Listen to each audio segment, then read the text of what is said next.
Dios le bendiga a mis amados hermanos.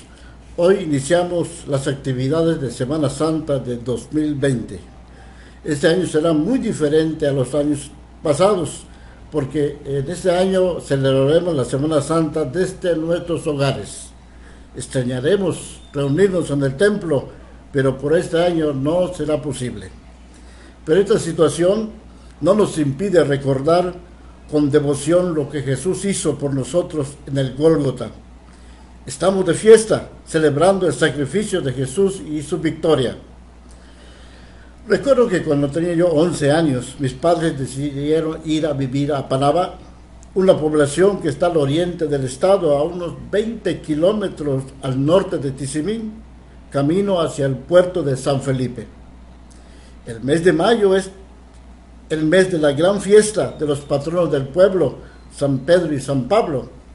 15 días antes de la fiesta, por orden de la presidencia municipal, se pide que todos los terrenos estén limpios, especialmente el frente de la casa, bien chapeado, sus albarradas bien lechadas y las fachadas pintadas. Durante toda esa semana, de sábado a domingo, hay fiesta todos los días. Por las tardes las corridas de toros y por las noches los tradicionales bailes. Esa semana el pueblo es visitado por muchos pueblos circunvecinos y por los panameños o panavenses que viven en otro lugar. Todos llegan esa semana al pueblo. Hay una buena derrama económica que fortalece la economía de ese lugar. De esa manera pensemos que Israel tenía 3 grandes fiestas durante el año. La Pascua era la principal de las fiestas.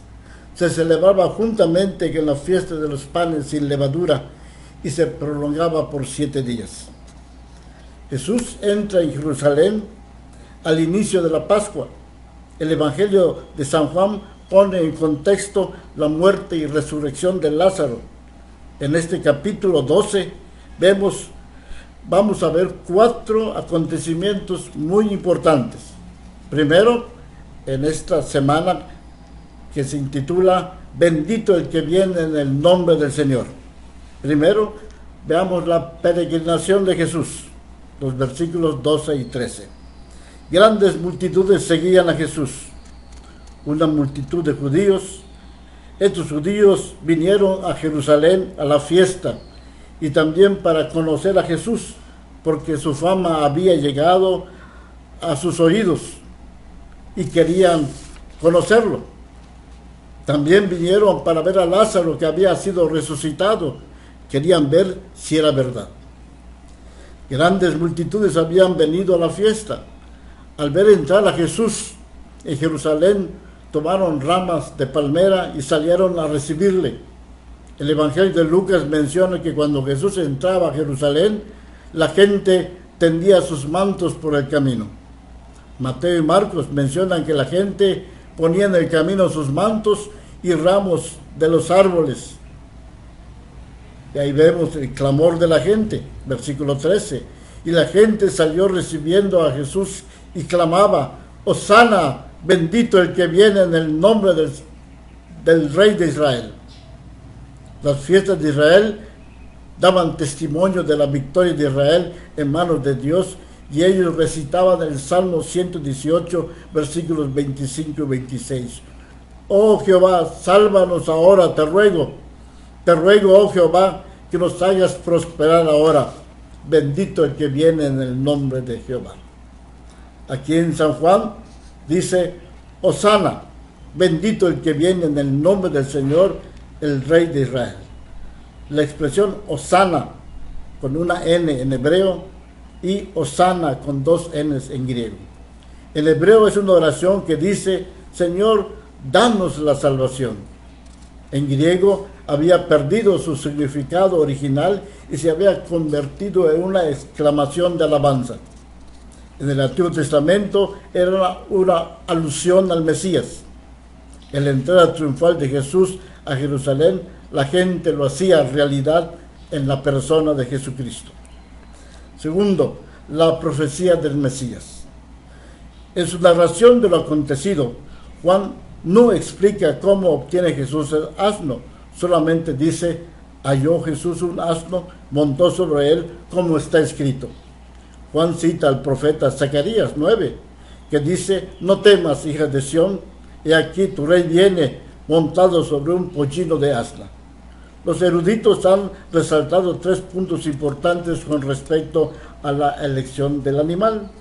Primero, dice, el burro es un animal tradicional en el que montaban los reyes y gobernantes del antiguo y cercano oriente. Con esto Jesús estaba diciendo que él era el rey de su pueblo.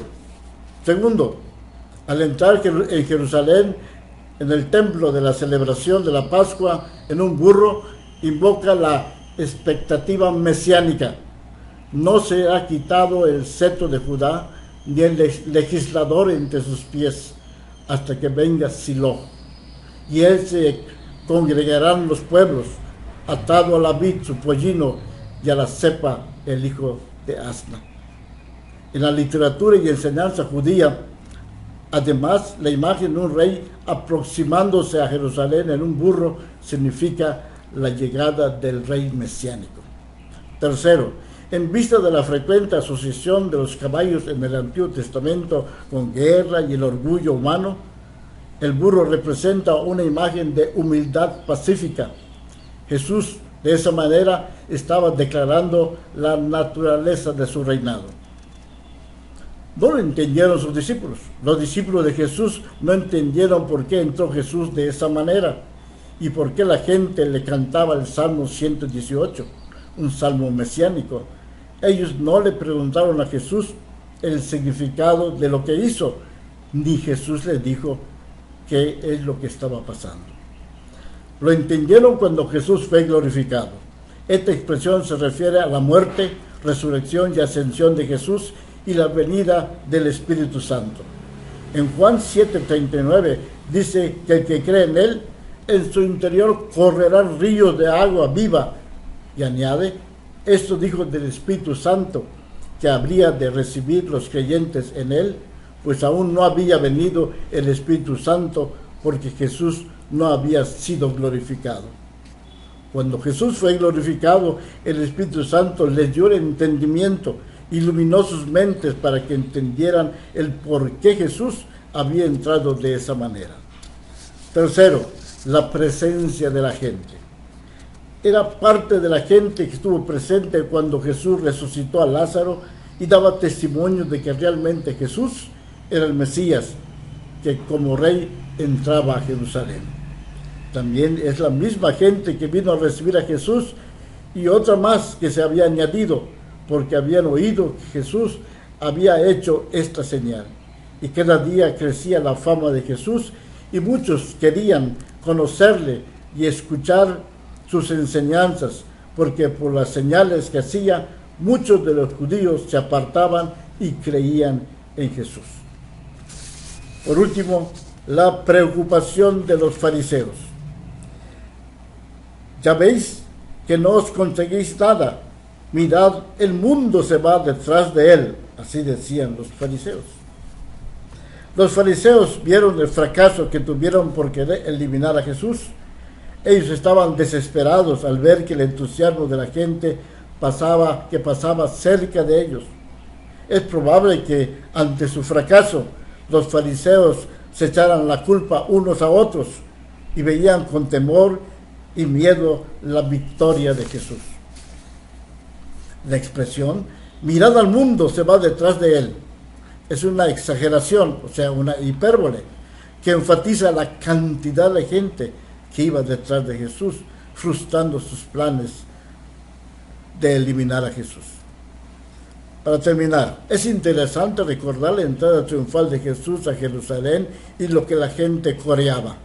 Bendito el que viene en el nombre del Señor. La palabra bendito en griego es eulogémonos, que viene del nombre eulogio, que significa bendito. La entrada triunfal de Jesús ya estaba programada en el reloj de Dios, ya estaba registrada en la profecía de Zacarías, en los Salmos, Salmo 118.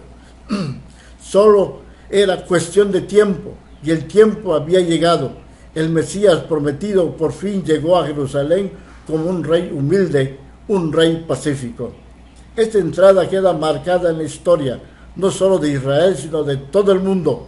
21 siglos después, y aún seguimos recordando este acontecimiento que da inicio a la semana más dolorosa y humillante de nuestro Salvador Jesucristo. Hoy día podemos reflexionar sobre este rey que entró en Jerusalén. ¿Es este mismo Jesús en quien yo creo? ¿Realmente creo en Él, que Él es el Rey de los Reyes? Pero sobre todo, ¿lo he aceptado como el Rey de mi vida? ¿Le estoy obedeciendo? ¿Le estoy adorando? ¿Y entró Jesús triunfante a tu corazón? Su segunda venida está cerca, pero ya no vendrá como un rey humilde, sino como juez. ¿Estás preparado para estar frente al juez de tu vida?